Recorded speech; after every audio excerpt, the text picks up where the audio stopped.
They say betrayal cuts deepest when it comes from the ones closest to you. I used to think that was just something people said to dramatize pain. Until it happened to me. Until it was my brother, my own blood, and my wife, the woman I'd once believed would grow old next to me. I wasn't even suspicious at first. That's the kicker. I was just a husband trying to get home early from a conference. It was one of those weekends where I'd spent 3 days surrounded by too many suits and too many forced smiles. All I wanted was to crash into my own bed, next to the woman I loved. But when I got home that Friday, the lights were dimmed. My house was quiet. Too quiet. And then I saw it. His shoes by the door. My brother's sneakers. Liam. The same guy who once took the blame when we broke Mom's vase. Who coached me through my first heartbreak. Who toasted me at our wedding saying, "I finally get a sister." I didn't want to believe what I already knew. I wanted it to be innocent. Maybe he dropped by for coffee. Maybe he forgot something. Maybe. But the second I walked into the living room and heard her laugh, low, familiar, intimate, I stopped in my tracks. I didn't need to see them. I just stood there, frozen. The world around me didn't shatter. It just quieted. I turned around and walked out. Not a word. Not a sound. Drove to a 24-hour diner and sat there until the sun came up, sipping coffee that tasted like mud, trying to process the impossible. And when I finally walked into our bedroom the next morning, she acted like nothing had happened. He was gone, like ghosts in daylight. I didn't confront her. Not then. I needed time. I needed clarity. I needed something other than fury. For the next 2 weeks, I played my part. Husband. Provider. Smiling idiot. I watched Liam's texts roll in, the ones that said, "Let's grab lunch," or "Miss you, man." I stared at his name on my phone and wondered how many lies could fit into one brotherly message. And her? She cooked more than usual, touched me more often. I couldn't tell if it was guilt or cruelty. Maybe both. Then came the day I knew I had to do something. Not react. Respond. Cold. Clear. I invited them over. Both of them. "Come by the house," I said to Liam over the phone. "I've been thinking about new beginnings. I want to talk." He hesitated, just for a second, then said, "Sure, bro. That sounds great." Bro. That word used to mean everything. Now it made my stomach turn. I set the table with care that night. Cooked his favorite meal. Bought wine. Put on a jazz playlist like it was just any other Sunday. She wore perfume. He brought a bottle of scotch. We sat. We ate.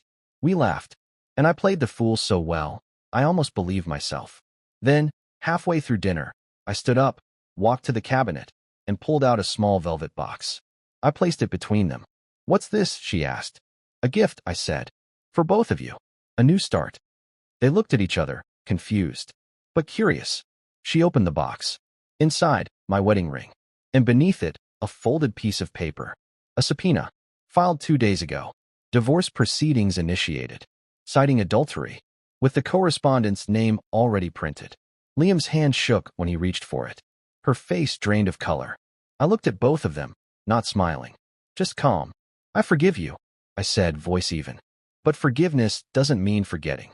And it sure as hell doesn't mean I'll pretend you didn't make a mockery of the life I gave everything to. She opened her mouth. Closed it. He tried to speak. I cut him off. "You thought you'd get away with it. So I gave you my blessing." Then I stood up, picked up my coat, and walked out of the house they'd so comfortably stained. I didn't look back. I didn't hear from them for days after that dinner. Not a call. Not a text. Not even one of those awkward, half-hearted apologies people send when they're trying to patch over something unforgivable. I guess they were still reeling. Or maybe they were plotting damage control. Either way, the silence was beautiful. I moved out 2 days later.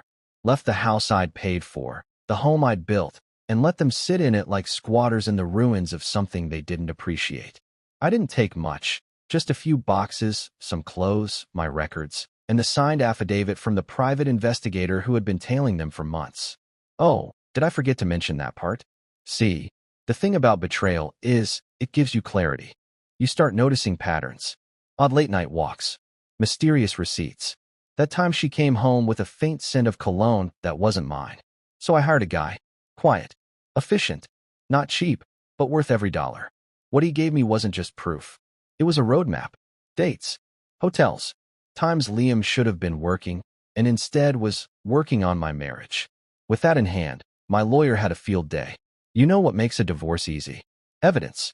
Cold, undeniable evidence. The kind that forces a judge's hand. But I wasn't done yet. Revenge was never the goal. But respect? That I wanted back. Not just from them. From myself. So I took it further. Liam worked for my company. Not some metaphorical, I helped him get a job once situation. I owned the damn firm. Co-founder. CEO. And Liam? He was a mid-level manager riding the coattails of my last name. My goodwill.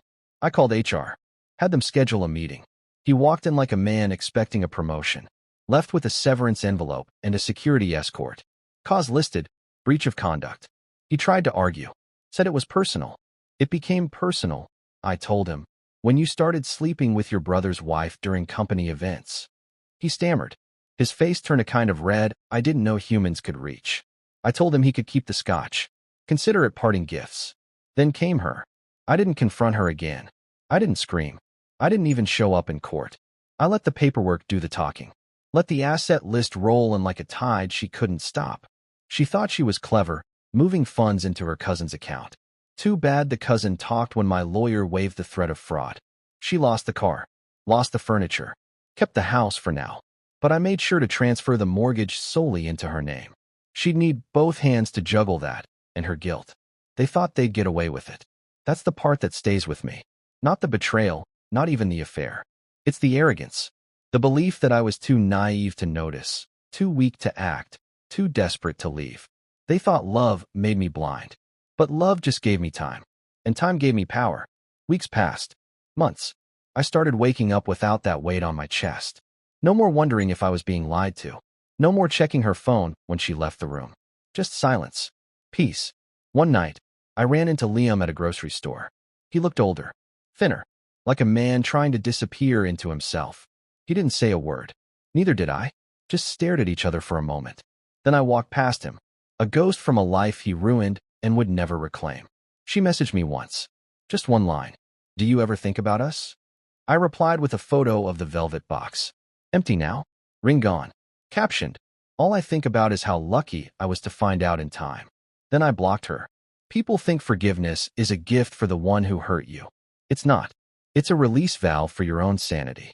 And sometimes, the best kind of forgiveness is the one you deliver wrapped in quiet paperwork and calm destruction.